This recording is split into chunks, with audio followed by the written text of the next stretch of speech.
Hello and welcome to this episode of All Things Policy. Today I have me, Air Marshal TD Joseph, retired fighter pilot and also qualified flying instructor. And today we're going to talk about various things. A lot of things have happened over the last few days. The Chinese have unveiled two next generation fighter aircraft, stated to be sixth generation.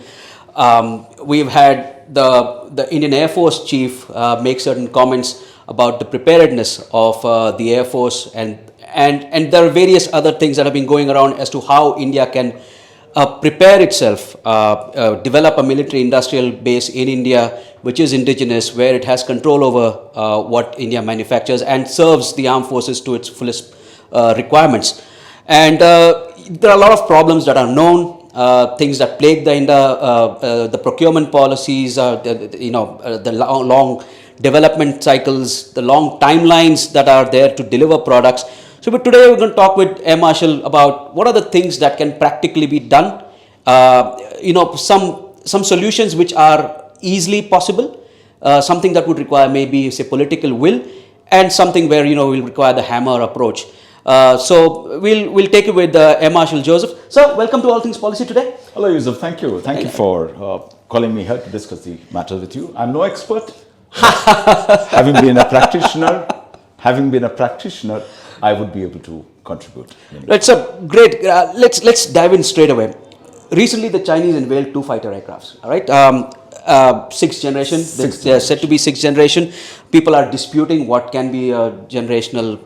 How can you call it sixth generation or whatever? But the fact is that they have come up with a new design. It's not copied from what we have seen. And I'm sure they'll be able to build on it, right? How do you see this for India? Well, the astonishing fact is the Americans were the first to publicly announce that they are going for the next generation air dominance fighter, which is NGAD, which is claimed to be a system of systems capable of coordinating and conducting operations in a coordinated manner in a networked environment, net-centric warfare environment, where he would be monitoring or rather controlling and coordinating multiple platforms, manned and unmanned both, in a huge area with total exploitation of artificial intelligence and the works.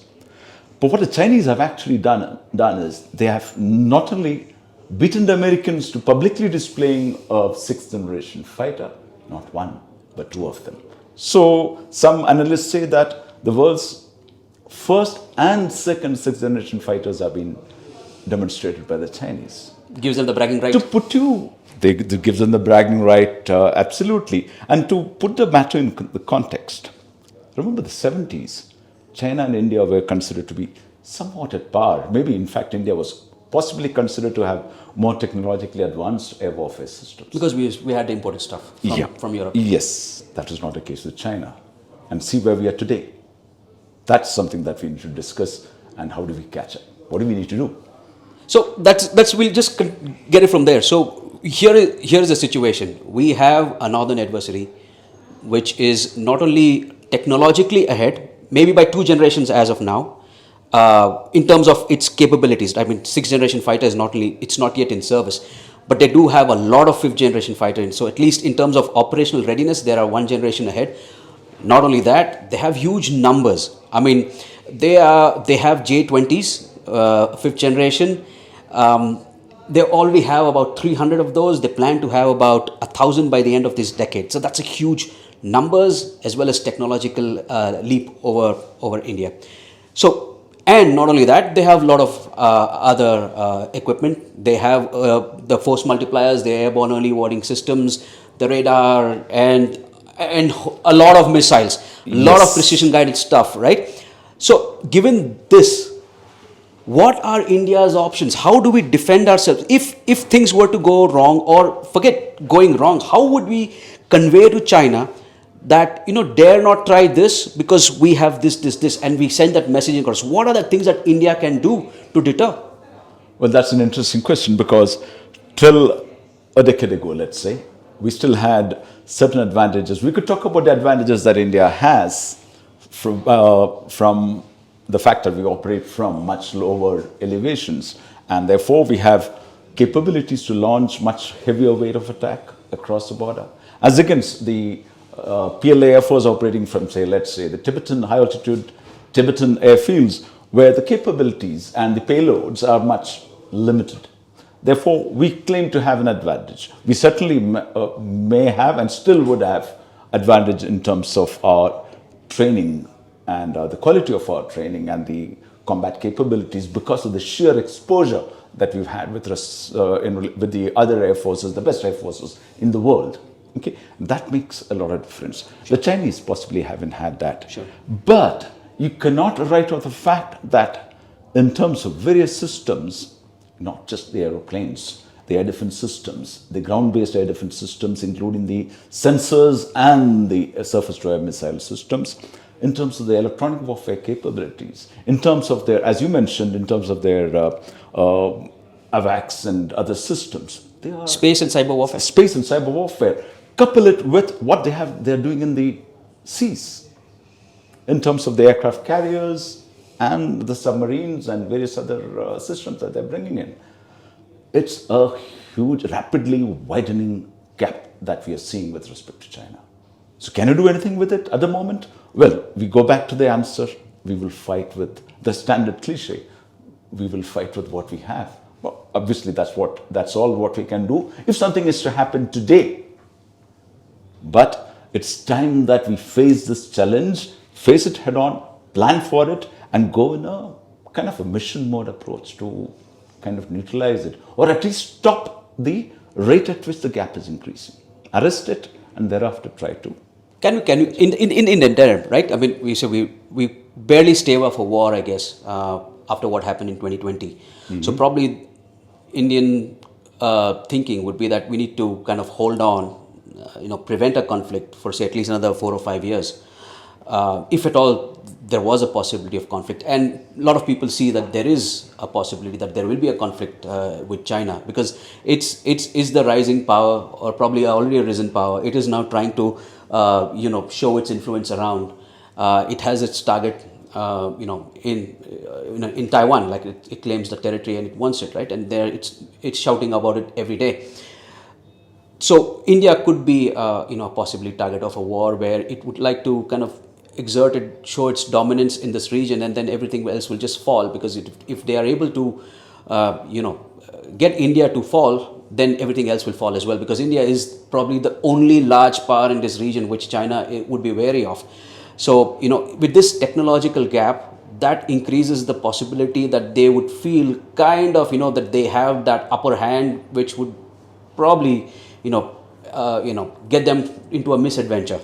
How do we deter that? No, so if we look at this 4 or 5 years, assume that we are able to buy out another 4 or 5 years and block a conflict. What are those capabilities that we should be developing in mission mode, like you said, in the next 3-4 years, that if a war happens, then we'll be able to use these, say, asymmetric ways to kind of inflict a lot of pain on China, or stop it from inflicting pain on us? Oh, there are multiple questions in there. Okay, let's first look at the possibility of an India-China conflict. Okay, why would, if you go back to what China has done in the past, the 1961 conflict was kind of an attempt by China to teach India a lesson in what they perceived to be India stepping beyond what it should be doing in terms of territorial claims and forward posturing and things like that. I think that was a well thought out decision by them, or rather they've gone through a certain amount of discussion before coming to that arrival, before Mao Zedong said, it's time that we teach them a lesson. So, and similarly, subsequently to even their involvement in a conflict with Vietnam in 1979, that was a deliberate attempt to teach Vietnam a lesson, where unfortunately they ended up with a bloody nose. And okay, therefore, one should not assume that China will come in and create a situation where the envelope of the conflict enlarges so large that it becomes a nation-to-nation conflict rather than a pointed border conflict, not even a limited border conflict, but very specific point, as we saw in Galwan area. Okay, so it's, I think, a little premature to assume what you said, that we might, to teach, to show that they are the dominant power, that they will get into conflict with India, because it has its own geopolitical international dimensions, because there will be a immediate drawdown on the credibility of China amongst any nations. That's not how a responsible power will act. No? Yeah, but Therefore, I would we're just differ looking with at the that. possibility. We cannot be in hope of that, right? I mean, we need to be prepared. Yes, we need to be prepared, because what we must remember is he has the capability. Intentions could change depending on how international relations and the interplay between multiple actors in this world, right? So the China's primary aim has been to catch up with the United States to begin with, and having caught up with them technologically, military prowess-wise, weapons-wise, and economically, to be the number one power. So they're not looking at India from that as an adversary, because I think for them it is Taiwan and going beyond the USA to be the dominant power. Okay, so having said that, the question is, in case a conflict is, how do we stave off a conflict for the next 5 years? What do we do? So if a conflict happens, Okay, we have certain capabilities in place, which will probably deliver a sucker punch to the Chinese, and we make sure that they are not able to do something like that to us. so at the moment, let's say even the fifth generation, while they have operationalized it, the capabilities to a large extent are still dependent upon the weapon suites that will come along with that. How far those have been operationalized is still not very clear, though we do presume that, we do give him the due credit and presume that he's operationalized it to a large extent. However, the limitations due to the elevation of the airfields that it will be operating from would still remain. What that fifth generation is, J20 has brought in, is the limited stealth capabilities and certain other aspects, which of course would throw us, which would be a challenge for our sensor systems to detect those platforms. However, having said this, I would like to recall what the former Eastern Army commander, Lieutenant General Praveen Bakshi, once stated to all his commanders. He had stated very clearly, I think this was in 2016, when he said, if there is to be a conflict with China, the center of gravity is air power and Indian air power. Because he had clearly understood that while it may be a land conflict, what will decide the conflict, the success or failure of it, is how we employ our air power. So to that extent, I'm sure the planners in India would have identified, and Indian Air Force and the Indian Army would have jointly identified what are the centers of gravity, so-called centers of gravity, where the Chinese ultimately will have to come in through some areas. They'll have to amass large amount of logistical supplies, weapons, offensive systems, troops themselves. And there are not very many areas through which they can come in. These are not plains, we are talking about the high Himalayas. So when you talk about that, we would have, I'm sure, created plans to target those funnels, so-called funnels, the concentration areas, the nodes, their communication systems, communication system nodes. When I say communication system, that includes not only data and voice communication and electronic communication, but also transportation systems. Okay. So these would have to be targeted primarily, but prior to that would be the requirement to, let's say, neutralize to the maximum possible his air defense systems, his sensors, his ground-based air defense systems. That's the suppression of air defense systems, as we call it, SEAD, and DIAD, which is destruction. So that's an area that we need to focus on. And where what you mentioned about the A2AD aspect in your article a few days ago, okay, that's one of the ways. And what kind of capabilities do exist right now? If I'm sure you have a lot of insight to that as to how far our A2AD capabilities are, or what can be developed in-house. Like we are talking about utilizing all hands on board, including the private sector in this. What are the private sector capabilities in this regard, and can we leverage that into kind of attaining a mass, a production mass. Development cycles are shorter and things like that. Look, we're looking at just about 4 or 5 years span, right, to create certain capabilities which will help us deter.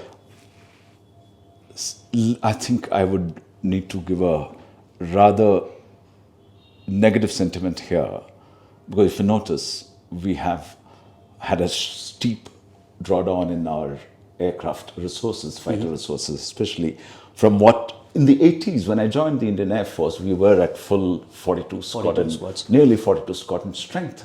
And the chief himself yesterday, in his day before yesterday, in his address in the Subrato Mukherjee seminar, said we're down to 30 squadrons. And not all 30 are great, right? I mean, in the 30, we have MiG-21s, we have the Jaguars, which are passed by their... The last of the MiG-21 squadrons will go out now. Yeah. We have 5 Jaguar squadrons, which came in the early 80s. Okay, it's the late now. 70s to 80s. It's beyond 40 years. We've got the Mirage 2000s, which came in mid-80s. The MiG-29s, which came in the mid-80s. So if you look at it, there would be about something like 5, 7, let's say 10 squadrons of this, plus 1 MiG-21 squadron winding down. So 11 squadrons, which means in a time span of, let's say, next 10 years, we would see another 11 squadrons going down, which is something like 200 plus aeroplanes, 220 aeroplanes. We are already short. Let's say if you have to have 42 squadrons, 42 and a half squadrons, we could have 850 fighter planes. Whereas today, we are already 220 short. I think today we look at about 272 Su-30s and 36 Rafales as four plus fighters. I mean, I'm not to say that Mirages are not good. I mean, that still remains our the upgraded Mirages are equally good. But still, they're 40 years old, right? They're upgraded, but they're 40 years old. So what we have is about 270 Su-30s, which we are not putting as in terms of our frontline strike aircraft. I think it's still going to be, now that the Rafales are there, so Rafale and then you have Mirage. So about 50 odd Mirage, 36 Rafales and 2. So this is what our Air Force is down to right now. Yeah, let's even look at the replacement plans. LCA was supposed to replace the MiG-21. I mean, LCA, yeah, but the chief said... about the 40 odd LCAs we have right now, but 20 are IOCs. Less than 40. 20 are IOCs, not what the Air Force wanted. About 20 odd, I don't know what is delivered the so IOC far. ones would still be replaced. FOCs, right? The Mk1A is yet to come. Probably start sometime this year. And if the production rate is stated to be 16, if they're able to deliver 16, maybe in the next 4 or 5 years, you might have about 100 aircraft. Let's say, okay, I was talking about the shortfalls, right? So we already have a shortfall of about 250 aircraft already. Today. Add to that, these Mirage 2000s, MiG-29s and Jaguars being phased out, let's say, in the next 10 years. That will come to something like 450 to 500 aircraft requirement. Okay. Even if HAL was to manufacture, let's say even if they were to step up their manufacturing capability by opening up other assembly lines, let's say in Nasik or elsewhere, doubling up the capacity. 24 is what they said. Okay, let's say 24. If they step it up to 24, to make this 550, how many years would it take? 20 years. 20 years. By then the Sukhoi 30s would be going now. Yeah. The Rafales would be up for upgrades. Yeah. So it's so what do we do? What are the options available? And nobody can put their hands on the heart and say HAL will produce 24. In the last 8 years, you've produced 40, not even 40 LCAs. And you're claiming that we will produce 8 or 16. What is the remedy for this? What be the remedy? How can you get HAL to, I mean... All right, okay, that's a good question. How do you get HAL to produce 24? Why the monopoly? Do we need a monopoly? No, sure not. I mean, I'm for it. I say things and people get riled up. But I think if you just broaden the whole thing, I mean, it's just not limited to Air Force, right? All three services are suffering from lack of equipment. I mean, the Navy had to pare down its requirement. I mean, earlier it was 200 warships by 2027, sorry. Right, and then that was shifted to about 2034, and then they said, 2034, 200 unlikely, will bring it down to 175. So things are not right in that regard. The Navy submarine acquisition is in is in limbo. It's not happening. I mean, even the Indian Army, many of its requirements, including helicopter and things like that, it's not in place.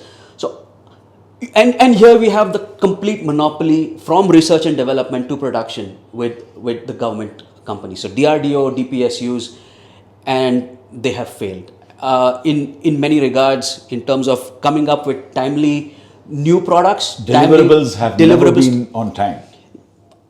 It's the government, right? The people who work for the government have a different probably mindset, right? Unlike the private sector, which is motivated by profit and efficiency, productivity, and those are the buzzwords in the thing, right? And if you fail, you're out, right? There is no you can just relax and you get your promotion. So you mean to say we need competition? We need competition. We need competition. That you are absolutely right. So the private sector has no experience because they have been out of defense. There was a conscious effort to keep them out for a long time. Then we opened it up probably 20 years ago. But given the absence of huge orders, given the absence of a procurement system which is fast, which incentivizes the private guys to put in their money, how do we change things? Private guys will not put in their money unless you can guarantee them that there will be orders and in substantial quantities, which will make it profitable for them to and worthwhile their time and investment. Okay, because remember, even for private sector, if they were to step in today to set up an aircraft assembly, design and assembly, and subsequent overhaul and maintenance systems, you need to set up the plans. Firstly, identify land and set up the infrastructure in terms of buildings, power supply. I think that would be the easy part. That's the easy part. Set up the plans, the machinery. Having set up the machinery and plans, you know, to set up your labs along with simultaneously. Along with that, most important factor is the skilled manpower required. Where do we get a skilled manpower from? You need to train them. So, and how much time will it take? So here's my question. You talk about the labs and things like that. So the DRDO has extensive labs, right? They have labs for everything because they have the complete monopoly over research in the defense space. How can these are the research labs you're talking about? I was talking about the labs which are required to, set up your electronic systems, avionics, and that also exists, right? Because HAL has it. Yeah. Now, given these are publicly funded entities, right? The DRDO labs are taxpayers' money. Yeah, it's our money. It's our money. HAL, our money. I mean, everything. And whatever the government owns is our money. It's taxpayer money. And how can this be opened up so that the private sector does not have to invest in setting up these? They're able to leverage or use all these facilities which are already there. Yesterday the chief talked about, DRDO and the DPSUs have an inherent, concern that, if they allow the private sectors in, that's competition. They want to keep them out. But this is public money, right? They cannot have the monopoly of it. How can we come up with a system where, the management of the DRDO, its labs, is independently done and it's open to all? Ideally, it should be to begin with, so that the time that we lose in a private player establishing his own facilities, I think it will take about 8 to 10 years for him to come to a full functional manufacturing facility if he's to start today, if he's to be permitted today. So how does he do his work till then? That government will have to come up with a policy to state that these facilities are to be made available to selected. You need to identify and select them, and they should be cleared after due processes, which should not take eternity because of a bureaucratic procedures. I am not saying bureaucracy. The bureaucratic procedures themselves take an eternity to clear people, but those will have to be fast tracked so that they can access the facilities available with HAL, DRDO and all, which have been paid by the government, the taxpayer, as you rightly said. So, do you think they're working 24 hours? These labs are being utilized 24 hours? I don't know. You must know. I don't think so. I don't think so either. So, time share? Time share. Yeah. Even in terms of our procurement of a new system that is required, I think the armed forces, the SQRs, that are put out, I think we need to understand our industrial capability or the kind of capabilities the industry can acquire, sit together and come up with something realistic, and probably have 2 or 3 people from the private sector. This is what is required. We're going to handhold.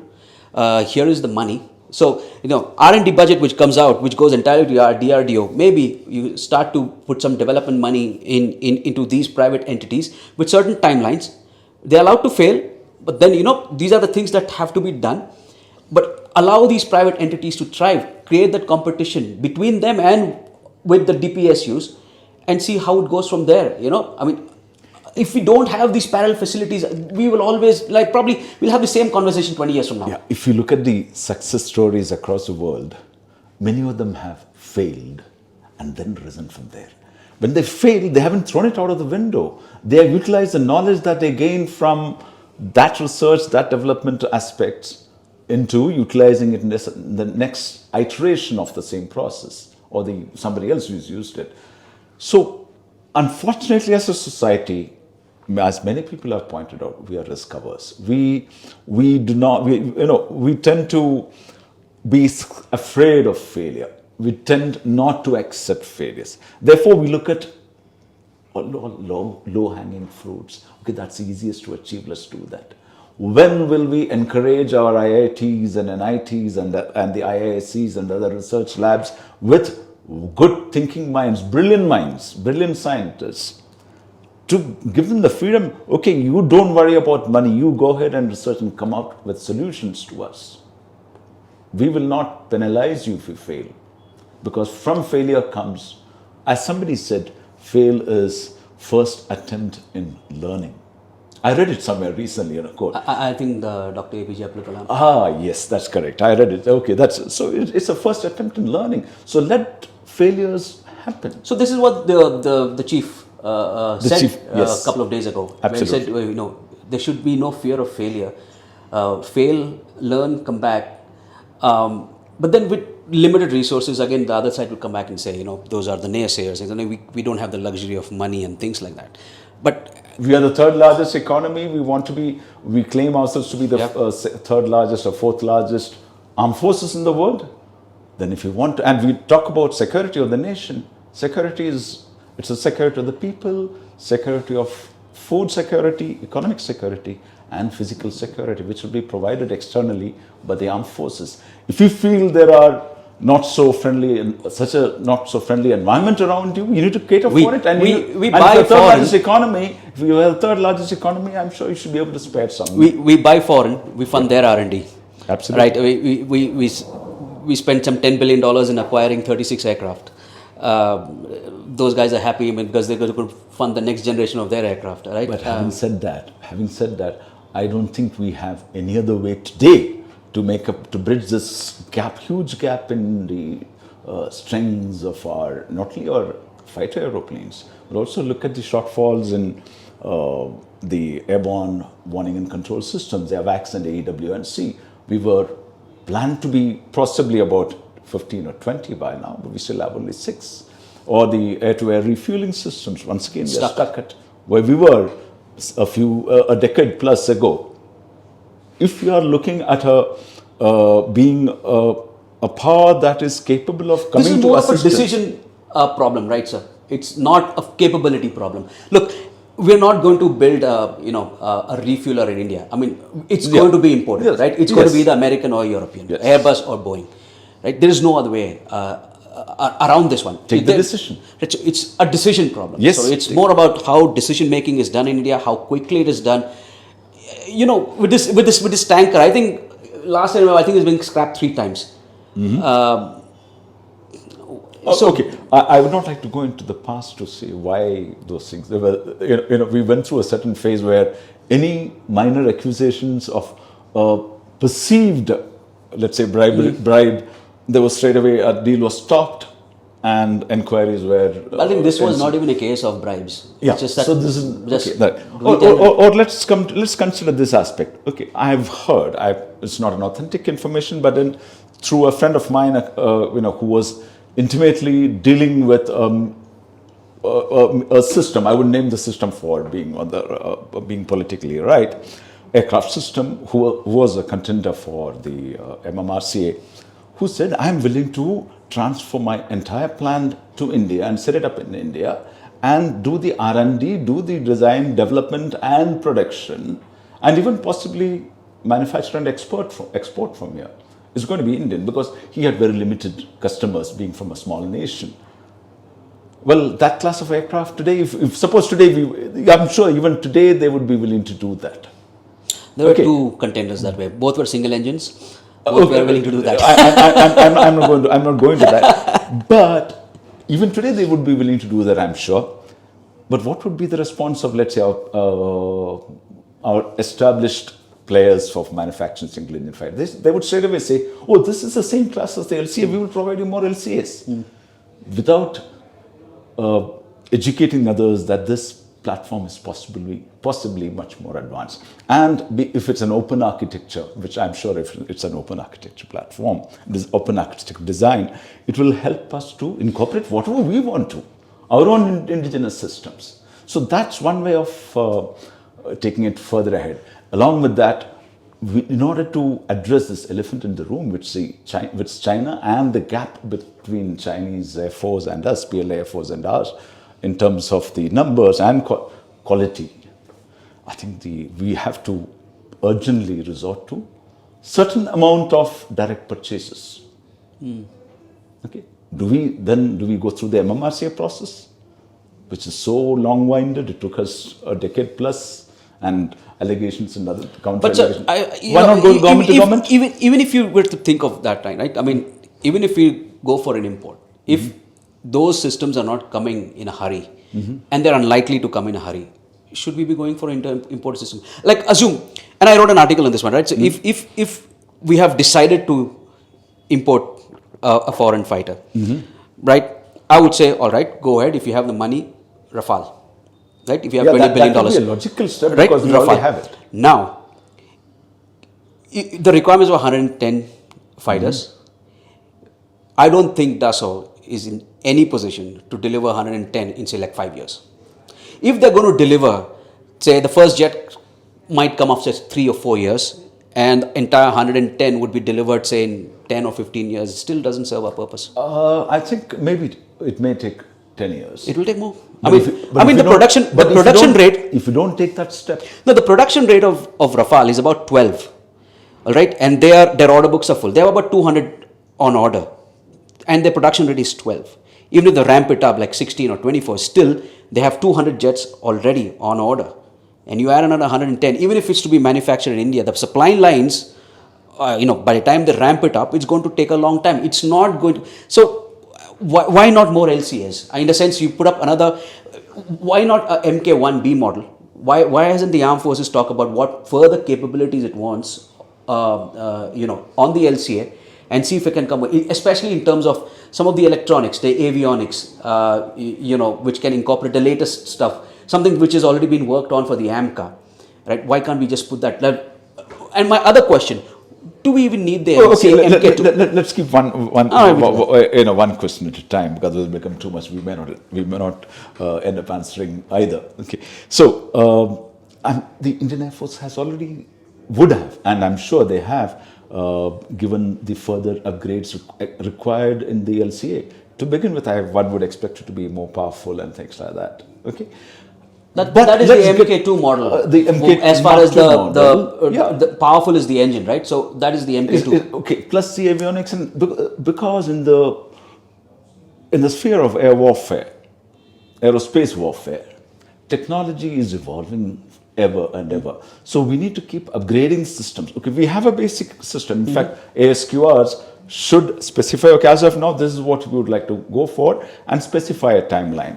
And as the systems developed, we can, if possible, through collaborative effort between the designer, manufacturer, and the customer, okay, try and incorporate what is possible, what is not. Once you've frozen the design, okay, we will go ahead with this. But as they come out, we already should be working on the subsequent improvements and upgrades. But you asked, why can't we have more LCA Mark 1As or Mark 2s with improved versions? Mark 1B. Mark 1B. Yes. I'm not even going to Mark 12. That's my second question. Will come to that. Who will make it? At what rate will we make it? Will we make the shortfalls? If you have not met 40 in 8 years, How are you going to make up 500 LCAs in let's say 10 years? Can look a lot of there is a private sector involvement in the manufacturing of LCA, right? Some of the fuselages, everything is manufactured by the private sector. Is there a possibility of the LCA production itself be kind of offloaded, find a industry partner? That would be the right way. And all the technology that has been developed. I mean, you put the ultimately HL is assembling, right? They have a lot of other private guys who are That's true. the engine is coming from the US. A lot of systems are being developed by the private bodies, and they are doing the final assembly. But if there's an important question over here. How are they managing supply chains? I think there is a thing to talk about. Look, today, there is a lot of noise, right? The US the GE has failed to deliver the F404s for the Mark 1A, and there are a lot of theories around that. The US is trying to hold us back and things like that. See, if they just fail to order on time. If I were a manufacturer and I was assured that I will be getting an order for 83 or 100 plus, which I'm sure they would know, because after all, it's a captive customer, right? Because you're making it, you'll be told by the Ministry of Defense that you have to buy it, right? They knew it, because they drive the Ministry of Defense production, or Ministry of Defense production drives HAL, which were where it is. Both are hand in glove. So if that be so, they would have known that we are going to get so many orders. Let us tell GE that we need, let's say, 150 engines. We'll buy it across the next 3 years. What's the harm in having bought it and stored it with you, so that you don't come, as the geopolitical situations change, you don't come under sanctions, you don't come under other issues. I think sanctions is not. It's not going to be, if you are worried about sanctions, then we shouldn't be bothered. You shouldn't be even bothering to order. But what is affected is apparently their involvement to meet the challenges due to Ukraine war. Okay. Let's say the production of GE404 was stopped. They had to kickstart the whole thing again. They hadn't moved on to the GE414, which India is now, we have an agreement with them to manufacture in India with certain amount of technology transfer. 80% is what they say. But we failed to order on time. Now, the IAF wants another 97. Another 97. We haven't signed a deal yet with HAL for the 97. I think it's still pending. The RFP is out. But we haven't informed probably GE that, we'll need another 150 those engines, apart from what you have already on order. If we don't inform them, like, they are not manufacturing everything in-house. There's one company in South Korea which was in their supply chain, they shut down. They had to find a different part, a different manufacturer, another manufacturer for that part. So there's a lot of things involved over here. If we don't plan in advance, you just can't turn up to GE and say, boss, mere ko 100 engine chahiye. See, you're a businessman, Yusuf, so you know the supply chain management issues and its challenges. Possibly HAL, because of the, HAL after all is dependent upon the Ministry of Defense and the Indian Air Force budget to be able to manufacture what they supply to the Indian Air Force, obviously at a higher cost. So, possibly their argument would be, what happens if Indian Air Force changes its mind? But I don't think that will ever happen. Okay, as a prudent planner, prudent manufacturer, if you're a private manufacturing industry who has been assured that you will get an order of 100 and possibly more, he would have in advance sounded out the supply chain, the supplier, in this case, let's say GE, saying, listen, we're going to have an initial order of 100 and it's going to be ramped up to probably another 100, 150 more, because those are the requirements that our customer has. Therefore, can you supply to me instead of, let's say, possibly they're getting about 10 per year or something like that. Why not store them? Because buy them, store them, so that you don't face the challenge that they have landed up in today, which has resulted in huge delays in the supply of LCAs. Since we're going to get the F414s, it's the same dimension as the 404. Is there a possibility of changing the engine on the existing on the existing Tejas, and then you come up with a 1B model with more powerful avionics and things like that? So you have the power. Is that possible? I mean, how do we, the engineering can be done. how It do you takes see time. that? It takes time. It's not. But it's not going to be the same kind begin of with- certification as flying a new aircraft, right? Yeah. To begin with, I don't think it's the same dimension. It is the same dimension. Okay. I believe. The diameter, the length, it's the same. But then you will find that. But more power. See, one is more power. Second is there a whole lot of wiring, etc. would have changed. Okay. So we need the even in the airframe, where are the various inlets, outlets, and things like that? Which a lot of things which are attached to the engine, the accessory, gearbox, various systems that power the entire avionics and other systems in the aeroplane. So the access to those may or may not have. So would the rewiring be a lot more easier to do than develop an entire new plane? It would be. It would be. It would be. But then that will have to be done anew, afresh in all the. In fact, they can do it in all the platforms which are coming up, which will be built up from now onwards. But that is one. But even that will take time. But even if you get that, are you going to manufacture 50 aeroplanes per year to meet this 500 aeroplanes in the next 10 years? The private sector. Even with private sector. Private sector, that's why I'm telling you, if you look at the time frame that it will establish private sector, it will be 10 years. Should we be pursuing the LCA Mark II or just go to the AMCA, which is also in development? Two reasons. Well, the Chinese are already having a huge fleet of fifth generation fighters. They have the sixth on show now. And there is a huge possibility that the Pakistanis are going to get the Chinese other fifth generation fighter, which is the J-35. They may not be able to buy food for their people, but they'll buy. Yeah. But they will be able to buy it, right? The Pakistanis are very smart with this regard. Look, they've got their weapons, right? They have submarines on order. They're going to have 6 new submarines. I think it's 6 or 8. I fail to recollect. But the Chinese submarines are coming in. They have the Chinese frigates, and the Chinese have already delivered the J-10s. So let's not say that Pakistan is, living on borrowed money and things like that. But when it comes to the defense, they somehow managed to get some of the toys. They run the economy. Yeah, they managed to do that. So now there is a real possibility that 40 J-35s will land up in Pakistan. Now you have a huge problem. This is the first time in decades that Pakistan will go a generation up the Indian Air Force. And we still don't have any. Import is not an option because the only 2 options is one is the Russian Su-57, which I don't think we're going to touch. F-35s not coming. What do you do? Okay, let's not focus on Pakistan. Let's focus on the challenge that China has created. If you cater for that, Pakistan will automatically be addressed. Okay, so if you look at what China has done, somewhere in the 80s and most importantly post the first Gulf War, Gulf War I, Operation Desert Storm, the Chinese realized the importance of air power and maritime power. So that's when they started, Deng Xiaoping gave very clear-cut directions, invest more in developing your air power systems, your naval systems, naval air power systems, your space power systems. Space power, I think focus came up a little later, maybe towards the latter part of the 90s, and your, the missile systems. So that was a whole of nation approach. Whereas we went into a whole lot of delays, and not even, when our defense budget from 3% has come down to something, practically about 1.5 to 1.6%. Yes.